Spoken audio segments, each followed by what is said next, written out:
Salut à toutes et à tous et bienvenue dans cette nouvelle vidéo. Aujourd'hui, on va encore une fois créer une base de données. Rappelez-vous, la dernière fois, on a créé une base de données, c'était un petit peu complexe, mais très intéressant. Cette fois-ci, on va créer une base de données NoSQL avec Hive, H-I-V-E. La différence entre du NoSQL et du SQL, c'est que là, cette fois-ci, on va pas pouvoir faire de requêtes complexes, c'est-à-dire récupérer seulement les pizzas, seulement les recettes d'une certaine personne, etc., Mais nous, on s'en fiche un petit peu dans notre application actuelle. On veut juste récupérer toute la liste, voilà, des recettes qu'on a, d'accord?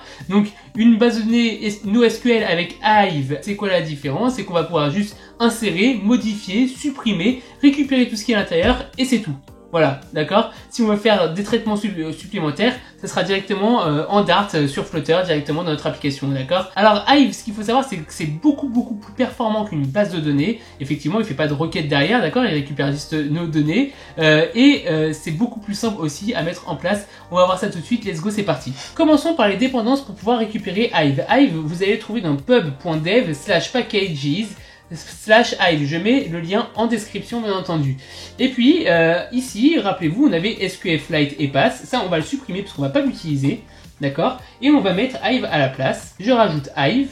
Hop, c'est ceci, Hive et Hive Flutter et qu'il faut rajouter. Et il faut rajouter aussi dans Dev Dependencies, juste là, deux lignes qui sont Hive Generator et Build Runner, qui va permettre de générer du code automatiquement. Tout comme l'épisode précédent, je vous ai fourni le code source en description, donc n'hésitez pas à le récupérer. Vous avez deux codes sources, celui de la fin de l'épisode précédent et celui de la fin de cet épisode-là. Voilà, donc comme ça, vous êtes tranquille et vous pouvez suivre l'épisode en même temps que moi. Et s'il y a quelque chose qui va pas, vous pouvez toujours aller récupérer le code source final de cet épisode-là. Ok, allez, on continue. Ok, maintenant que j'ai importé ça, je fais pub get juste en haut, d'accord? Je clique dessus, ça va me récupérer mes dépendances. Maintenant, on va aller dans notre recipe.dart. Rappelez-vous, là, c'est notre modèle, d'accord? Notre recette, d'accord? Qui a un titre, etc., On avait créé deux méthodes dans le tuto précédent pour convertir notre objet en map et pour convertir une map en objet. Là, on n'en aura plus besoin parce que ça, c'était pour une base de données normale.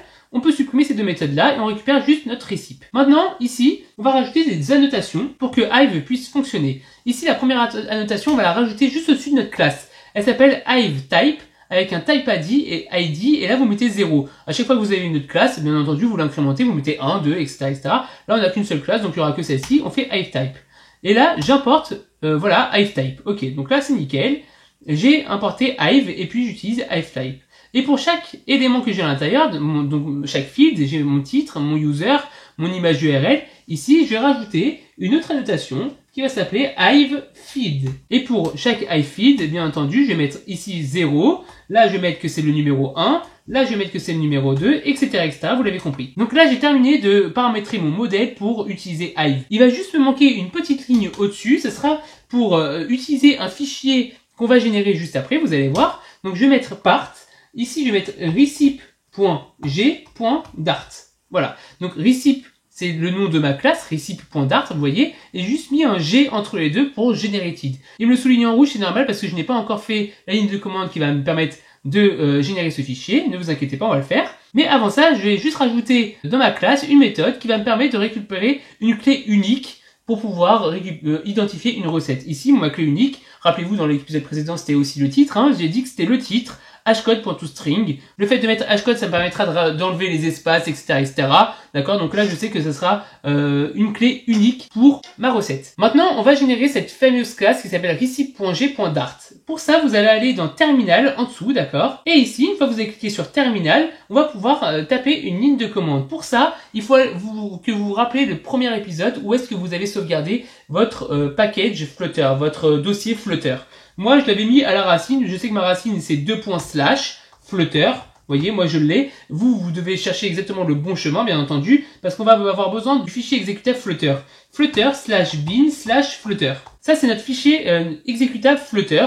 Il faut vraiment que vous cherchiez où est-ce que vous l'avez sauvegardé dans le premier épisode et vous mettez le chemin jusqu'à, voilà, ceci, Flutter. Ensuite de ça, on va taper la commande suivante. Packages, pub, run, build_runner, build. Voilà. Et là, vous tapez entrée. Et là, ça va faire le travail pour vous. Donc, vous pouvez aller siroter un petit café. Non, mais c'est assez rapide, vous allez voir. Et ça va juste tout simplement vous créer cette classe recip.g.dart. Voilà. Là, c'est parti. Vous voyez, le script, il est parti. Il va regarder les annotations que j'ai fait. Et en fonction de ces annotations-là, il va me créer un fichier qui s'appelle recip.g.dart. Regardez en haut. Je n'ai plus aucun problème. Il arrive à importer recip.g.dart. Et si je regarde sur le côté, eh bien, il va bien générer receipt.g.dart. Regardez, c'est ce fichier-là qui m'a généré. Donc, vous pouvez le créer vous-même, hein, en réalité, hein, mais je trouvais ça fun de vous montrer comment générer un fichier. Voilà, donc le fichier, c'est un type array, voilà. À l'intérieur, vous avez des méthodes déjà écrites, des read, des write. Donc, je trouvais ça intéressant de vous montrer comment faire. Ok, c'est bon, là, on a terminé cette partie-là. Maintenant, on va aller dans receipt database. Rappelez-vous, ce fichier qu'on avait créé ensemble la fois précédente. On va supprimer ce qu'il y a dedans, ok, et on va la remplacer par une classe qui va s'appeler classe ReceiPBox, qui va faire exactement la même chose au final que notre classe précédente. Ça va instancier une HiveBox. La HiveBox, ça va permettre d'écrire dans notre base de données. On va créer une instance de notre classe, d'accord, pour avoir un singleton. Et ensuite de ça, on va définir une box en statique, d'accord, qui sera ouverte pour toute notre session, d'accord. Une box, c'est ce que c'est, c'est tout simplement une boîte dans laquelle on va mettre nos recettes, hein, d'accord, exactement la parabole que j'avais choisie dans l'épisode précédent. Donc c'est une box dans laquelle on va mettre toutes nos recettes. Ok, maintenant on va créer une méthode qui va permettre d'initialiser notre box qui est juste là, d'accord?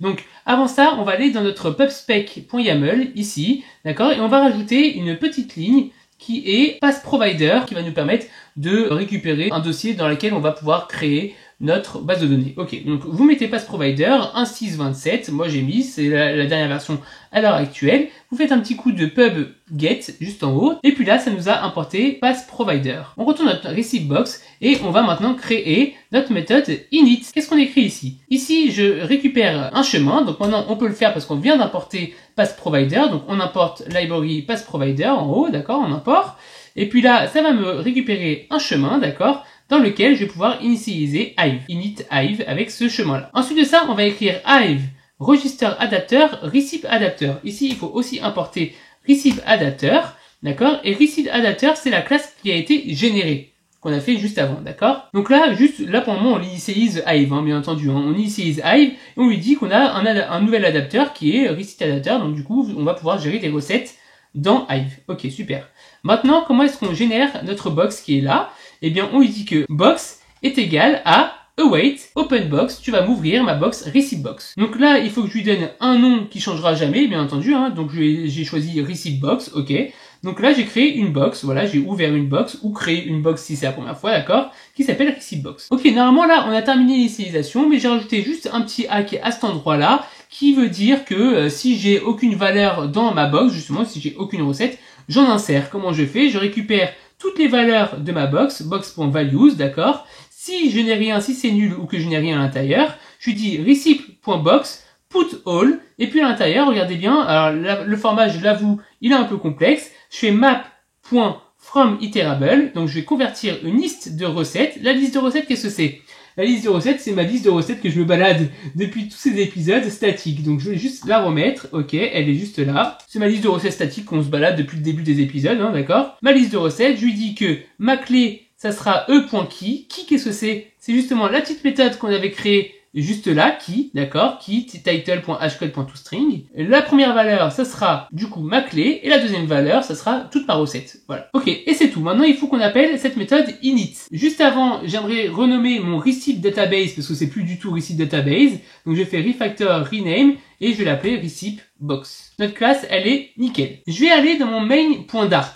Ici, d'accord? Et juste avant mon run app, je vais initialiser ma box, d'accord? Comme ça, j'aurai ma box qui sera prête dès l'ouverture de mon application. Donc, c'est pas ultra propre, bon, il y en a plein qui le font comme ça, donc je vous montre qu'on le fasse comme ça, ce sera plus rapide pour nous, d'accord? Donc pour ça, je vais faire void main, je vais rajouter le mot async, parce que rappelez-vous, notre méthode init, elle est asynchrone, il y a marqué async ici, d'accord? Donc ici, je fais async, et puis je vais lui dire widget insure initialize, ça c'est important de le mettre comme pour notre base de données dans l'épisode précédent, d'accord? Et je vais lui dire tout simplement await ReceiPBox.init. ReceiPBox, il faut juste que je l'importe. Et puis await, il le met parce que du coup ça me retourne rien, mais c'est très important de le mettre, hein, d'accord? ReceiPBox.init, init c'est la méthode qu'on vient juste de détailler. Ok, maintenant là c'est terminé, j'ai initialisé ma box. Il faut maintenant l'utiliser. Pour ça, on va aller dans ReceiPScreen.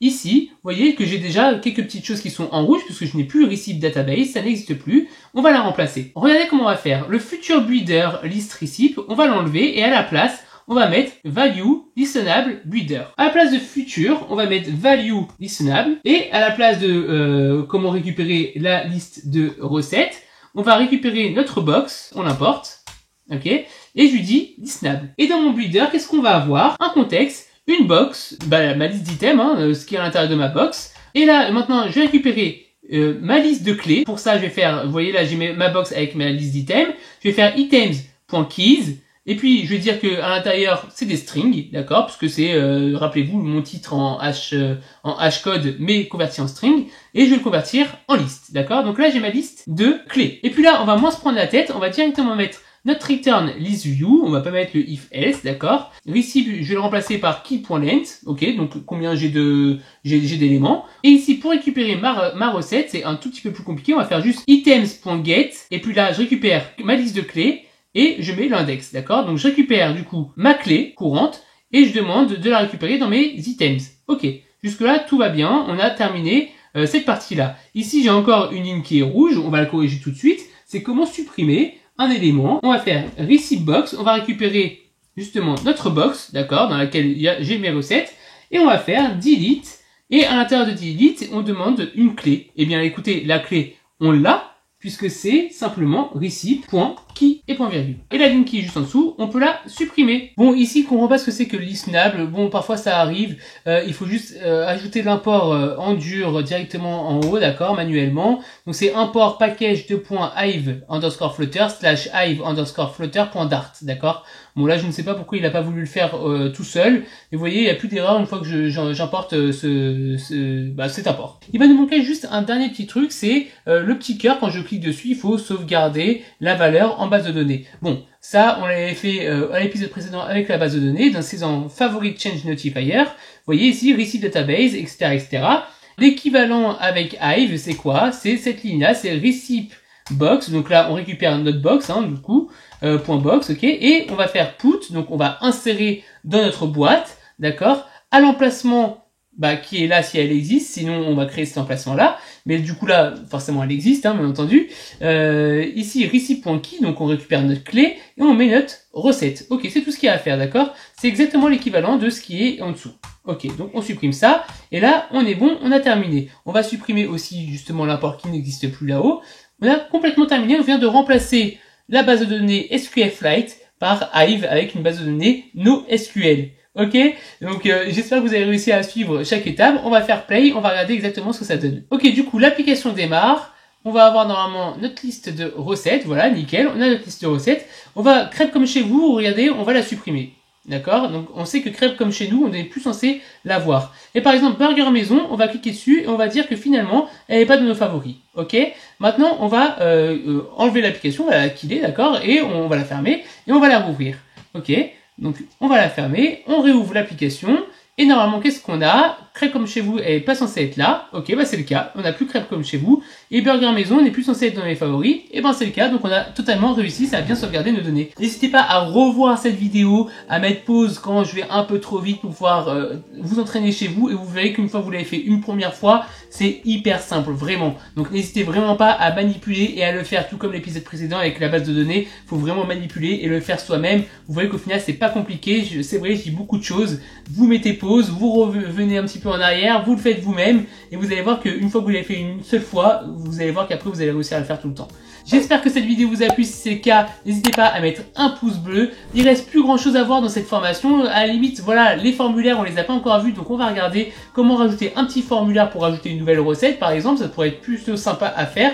On va regarder ça dans le prochain épisode. Abonnez-vous à la chaîne et activez la cloche pour manquer aucune de mes vidéos, c'est totalement gratuit et moi ça me motive énormément pour continuer. Partagez un maximum ma formation autour de vous, vos collègues, votre facteur, n'importe qui, peu importe. Partagez-la, ça peut intéresser beaucoup de monde. Allez, je vous dis à très vite. Ciao, ciao!